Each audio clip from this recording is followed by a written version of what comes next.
বুঝলাম না, এই বিশ্বকাপে বড় দল ছোট দল মুখোমুখি হওয়া প্রতিটা ম্যাচ দেখি একই স্ক্রিপ্ট ফলো করছে।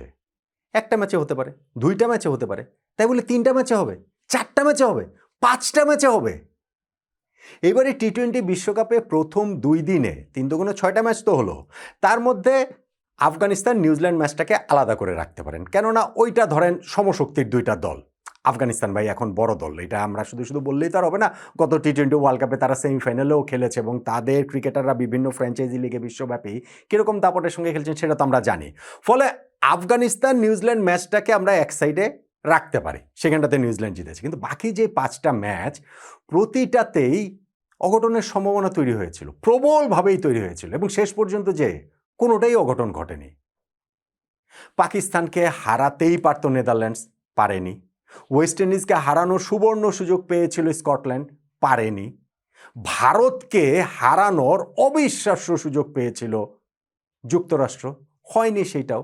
প্রথম দিনের 3টা ম্যাচ, আজকের এই দ্বিতীয় দিনেও সবচেয়ে বড় অঘটন হয়ে যেতে পারত যদি নেপাল ইংল্যান্ডকে হারিয়ে দিত।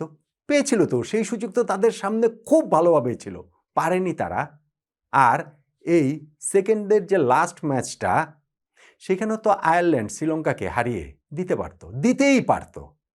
কিন্তু ওই আগের ম্যাচগুলোর মতো জয়ের সম্ভাবনা জাগিয়ে যখন জয়টা মনে হচ্ছে যে তাদের মুঠোর মধ্যে, জাস্ট শুধু এখন ফিনিশিং লাইনটা ক্রস করতে হবে, সেই সময় গিয়েই তারা আসলে হুমড়ি খেয়ে পড়ে গেল এবং শ্রীলঙ্কার কাছে ম্যাচটি 20 রানে হেরে গেল। 20 রান টি-20 ফরম্যাটে ওই যে অন্যান্য ম্যাচগুলোর মতোই বলতে হয় যে একটা ঠিক আছে, ডিফারেন্সটা বড়ই, কম না। কিন্তু যে অবস্থা হয়েছিল তাতে করে আয়ারল্যান্ডের এই ম্যাচ আসলে হারার কথা ছিল না।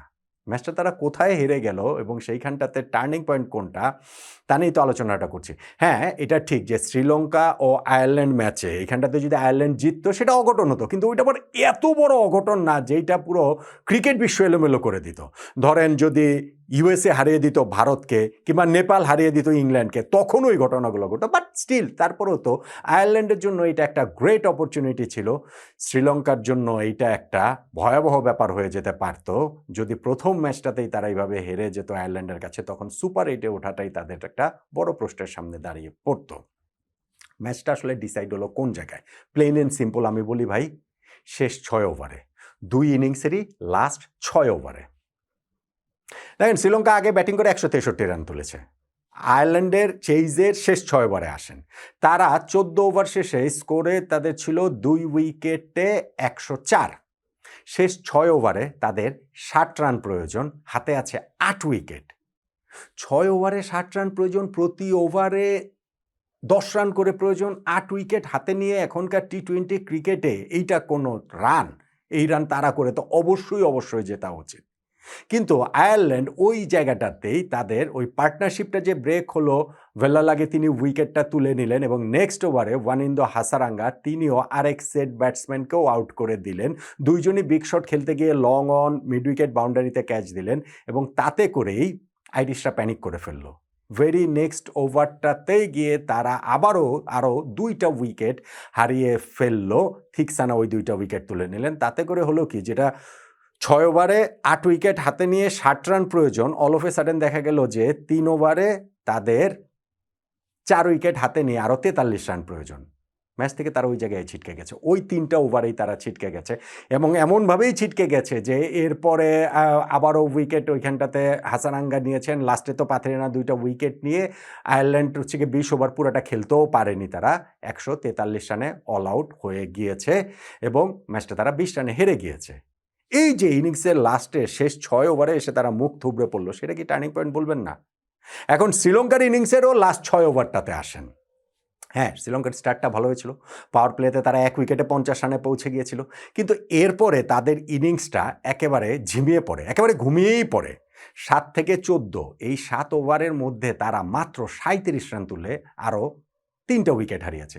6 ওভার শেষে যেই শ্রীলঙ্কার স্কোর ছিল 1 উইকেটে 50, 14 ওভার শেষে সেই শ্রীলঙ্কার স্কোর 4 উইকেটে 87, এবং সেইখান থেকে তো আয়ারল্যান্ড ভাবতেই পারতো যে শ্রীলঙ্কাকে 130-40-এর মধ্যে আটকে রাখাটা সম্ভব, খুবই সম্ভব ছিল।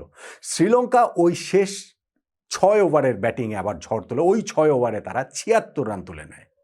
আয়ারল্যান্ড শেষ 6 ওভারে 60 রানের সমীকরণ মেলাতে পারেনি, কিন্তু শ্রীলঙ্কা শেষ 6 ওভারে 76 রান তুলে নিয়েছে এবং সেই জায়গাটাতে আইরিশ ফিল্ডারদের বদান্যতার কথাও অবশ্যই বলতে হবে। বিশেষত কামিন্দো মেন্ডিসের ক্যাচটা যে তারা ফেলেছে, শুধু ক্যাচ ফেলেনি বাউন্ডারি রোপে, সেটা আসলে ছক্কাও হয়ে গিয়েছে। পরের 2টা বলকেই আবার 4-4 মেরে দিয়েছে তিনি। কামিন্দো 19 বলে 44 রানের একটা ফ্যান্টাস্টিক নক তিনি খেলেছেন। আর এক সাইডে ইনিংস অ্যাঙ্কর করে রেখেছেন যে কুশাল মেন্ডিস, আরেক মেন্ডিস, তিনিও 43 বলে 54 না 56 রানের একটা ইনিংস তিনি খেলেছেন এবং সেইটাতেও তিনিও লাইফ পেয়েছেন ওই শেষ সময়ের ওই জায়গাটাতে গিয়ে। ফলে শেষ 6টা ওভারই 2 দলের ইনিংসের ডিফারেন্সটা মেক করে দিয়েছে। শ্রীলঙ্কা যদি সেই শেষ 6 ওভার না হতো, সেই 6 ওভারে যদি তারা ব্যাটিং ঝড় না তুলতে পারত এবং যদি আইরিশ ফিল্ডাররা তাদেরকে সাহায্য না করতো, তাহলে হয়তোবা তাদের স্কোরটা, হয়তোবা না, শিওরলি তাদের স্কোরটা এত বড় হয় না।